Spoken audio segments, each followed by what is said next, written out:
নমস্কার, dream tedder চ্যানেলে আপনাদের স্বাগত। মার্কেটের অ্যানালিসিস নিয়ে শুরু করব। তার আগে আলোচনা করে নেব মার্কেট আজ কীভাবে পারফরমেন্স করেছে বা মার্কেট আজ কীভাবে কোথায় ট্রেড হয়েছে, কোথায় ট্রেড নিয়েছিলাম, সেটা আজ আমরা এখন আলোচনা করব। তার আগে যদি আপনারা এই চ্যানেলে নতুন হয়ে থাকেন, প্লিজ সাবস্ক্রাইব করে দেবেন এবং পাশে থাকা বেল আইকনটি প্রেস করে দেবেন। তো ব্যাঙ্ক নিফটি দিয়ে শুরু করা যাক। ফার্স্ট মার্কেট ওপেন হয়েছে 43,000 থেকে ওপেন হয়েছে প্রাইস। ওপেন হওয়ার পরে প্রাইস চেষ্টা করেছিল নিচে আসার জন্য বা সেলিং হওয়ার জন্য, বাট মার্কেট চেষ্টাও করেছিল ওপরে ওঠার জন্য। ফার্স্ট ক্যান্ডেল কি আছে? নিউট্রাল ক্যান্ডেল, ডোজি টাইপের ক্যান্ডেল ক্রিয়েট করেছে। এই ক্যান্ডেলটাকে কি বলা হয়? Neutral candle. মার্কেট ধীরে ধীরে চেষ্টা করেছিল মার্কেট নিচে আসার, সেলিং হওয়ার, বাট কিন্তু মার্কেট নিচে থেকে কি হয়েছে? রিজেকশন। সো এখানে কোনো সেলিং অপরচুনিটি মার্কেট তৈরি হয়নি। তারপরে 4 নম্বর ক্যান্ডেলে কি হয়েছে? Market big buyer. বেশিরভাগ সময় যখন এই রকম এক্সট্রিম কোনো ক্যান্ডেল তৈরি হয়, এই ক্যান্ডেলগুলো বলা হয় এক্সট্রিম ক্যান্ডেল। যখন এই ধরনের কোনো ক্যান্ডেল ক্রিয়েট হয়, সবসময় মনে রাখতে হবে এই ধরনের কোনো ক্যান্ডেলে মার্কেট বেশিরভাগ সময় চেষ্টা করে ট্র্যাপ করে। ধরুন বাইং ট্র্যাপ হয়েছে, এখানে গ্রিন কালার ক্যান্ডেল মানে বায়ার ট্র্যাপ হয়েছে, যদি রেড কালার ক্যান্ডেল হতো তাহলে সেলার ট্র্যাপ হতো। এই ধরনের কোনো ক্যান্ডেল, এক্সট্রিম ক্যান্ডেল, সেই ক্যান্ডেলগুলো কী হয়? বেশিরভাগ সময় ট্র্যাপ হয়। 43,000 মার্কেটের রাউন্ড লেভেল ছিল, যেখান থেকে market big bounce, big selling এসেছিলো আগের দিনে 23 তারিখে। সো আজকের মার্কেট সকালবেলা মানে মর্নিংয়ে কী করেছিল? ব্রেক করার চেষ্টা করছে। সো মার্কেট মর্নিংয়ে ব্রেকআউট সাকসেসফুল হয় না।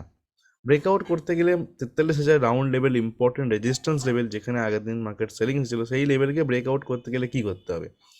সেই লেভেলকে ব্রেকআউট করতে গেলে মার্কেটকে এখানে কী করতে হবে? কনসলিডেশন করে ব্রেকআউট করতে হবে, অথবা লেট আফটারনুনে ব্রেকআউট হতে হবে। তবে এই 43,000-এর উপর মার্কেট সাস্টেন করতে পারতো, বাট মর্নিংয়ে ব্রেকআউট মার্কেট কী করলো? এখানেই সবাইকে বায়ারদেরকে ট্র্যাপ করে নিল। অথবা যাদের যাদের সেলিং ছিল এই সুইংয়ের ওপরে, যেহেতু বা এই সুইংয়ের ওপরে, সেলারদের কী করলো? স্টপ লস হিট করালো। স্টপ লস হিট করার সঙ্গে সঙ্গে বায়ারদের ট্র্যাপ করে নিল। বায়ারদের ট্র্যাপ করার পরেই মার্কেট কিলো আবার ইমিডিয়েটলি বাউন্স নিচের দিকে। সো তাহলে সেলিং আবার স্টার্টিং করাতে শুরু হয়েছিল, 43,000 থেকে মার্কেট সেলিং শুরু হয়েছিল। প্রত্যেকে এই সুইংয়ের ওপরে স্টপ লস রেখেছে, এই সুইং অথবা এখানে স্টপ লস ছিল। আমাদের ট্রেড কোথা থেকে জেনারেট হয়েছে? আমাদের ট্রেড জেনারেট হয়েছে যখনই ফার্স্ট ক্যান্ডেলে হাইকে ফলস ব্রেকআউট করেছে, সেখানেই আমার ট্রেড জেনারেট হয়েছে। এই রেড কালারের ক্যান্ডেলে ট্রেড জেনারেট হয়েছে। স্টপ লস কোথায় ছিল? স্টপ লস ছিল এখানে, ট্রেড ছিল এখানে। Target, first target CPR, partially profit বুক করা হয়েছিল সিপিআরে। তারপরে এখান থেকে প্রাইস যখন আবার ওঠার চেষ্টা করেছিল, এইখানে যখন প্রাইস আবার ওঠার চেষ্টা করেছিল, এখানে তখন পুরোপুরি প্রফিট বুক করে ছেড়ে দেওয়া হয়েছিল।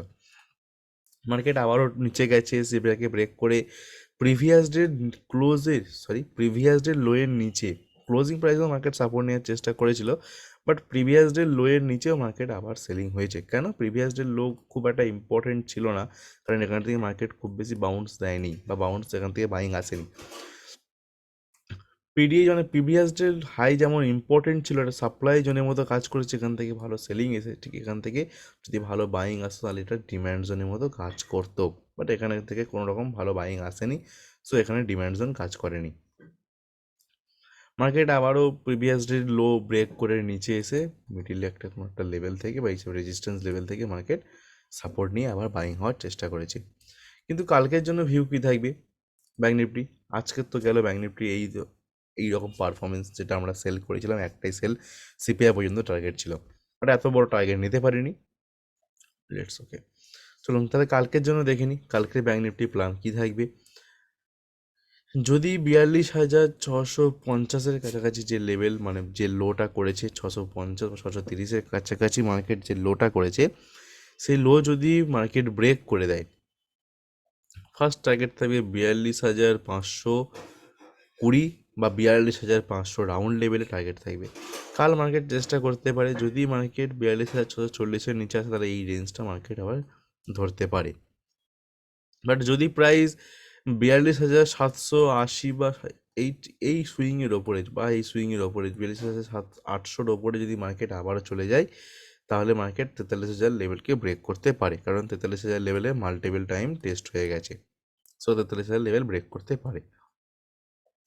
যদি কাল ফ্ল্যাট ওপেন হয়, ফ্ল্যাট ওপেন হলে তাহলে এই সুইংটা ইম্পর্টেন্ট হবে, 42,830-এর কাছাকাছি মার্কেট আবারও টেস্ট হয়ে আবার এখান থেকে এই রেঞ্জটা ক্রিয়েট করতে পারে। নিফটি দেখে নেওয়া যাক। নিফটির মধ্যে কোনো রকম ট্রেড নিইনি, বাট নিফটির কী কী ট্রেডের প্রবাবিলিটি ছিল সেটা দেখাবো। নিফটি 18,162 সাপ্লাই জোন ছিল, 18,183 সাপ্লাই জোন ছিল, 18,183-র কাছাকাছি প্রাইস ওপেন হয়েছিল। 18,083 থেকে মার্কেট যখন সেলিং হওয়ার চেষ্টা করেছিল, বাট এই সেলিংটা লো প্রবাবিলিটি। কেন? কারণ 18,162ও সাপ্লাই জোন কনভার্ট হয়ে ডিম্যান্ড জোন ক্রিয়েট হয়েছে। সাপ্লাই জোন মানে কেন? কারণ এখান থেকে মার্কেটে হিউজ সেলিং এসেছিলো, এই জন্য সাপ্লাই জোন বলবো। অথবা পিডিএল মানে 18,064 ডিম্যান্ড জোন বলবো, কারণ এখান থেকে মার্কেটের মধ্যে ভালো বাইং এসেছিলো। সো এখানে 18,162 যে সাপ্লাই জোন মার্কেটের মধ্যে ছিল, সেটা কনভার্ট হয়ে কি যে ডিম্যান্ড জোনের মতো কাজ করতে পারে বা সাপোর্ট হিসেবে কাজ করতে পারে। সেই কারণের জন্য ফার্স্ট ক্যান্ডেলে কি লো প্রবাবিলিটি। যখনই সাপ্লাই জোন ব্রেকআউট করেছে 18,183, সো এখানে ফোর্থ ক্যান্ডেল 18,183 যখন ব্রেক করেছে, এখানে একটা বাইং অপরচুনিটি হয়।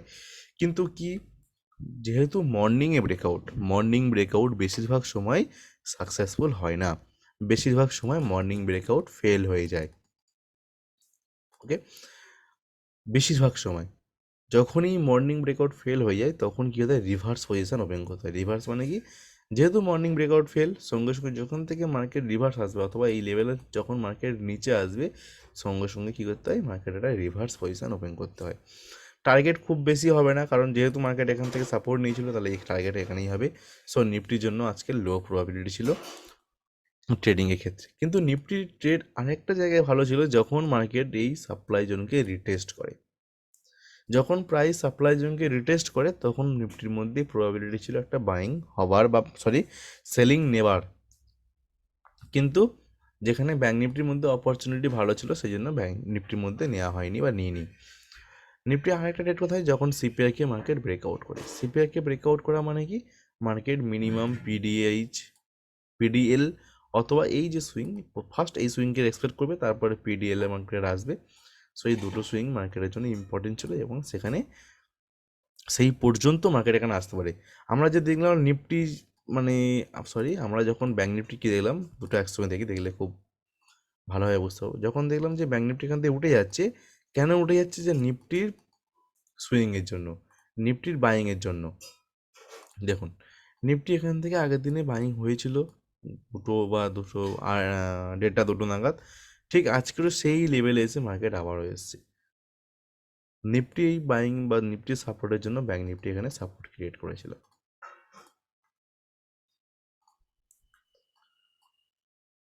ওকে, তাহলে কালকের জন্য আমরা দেখে নিই নিফটির কী কী ইম্পর্টেন্ট লেভেল হতে পারে।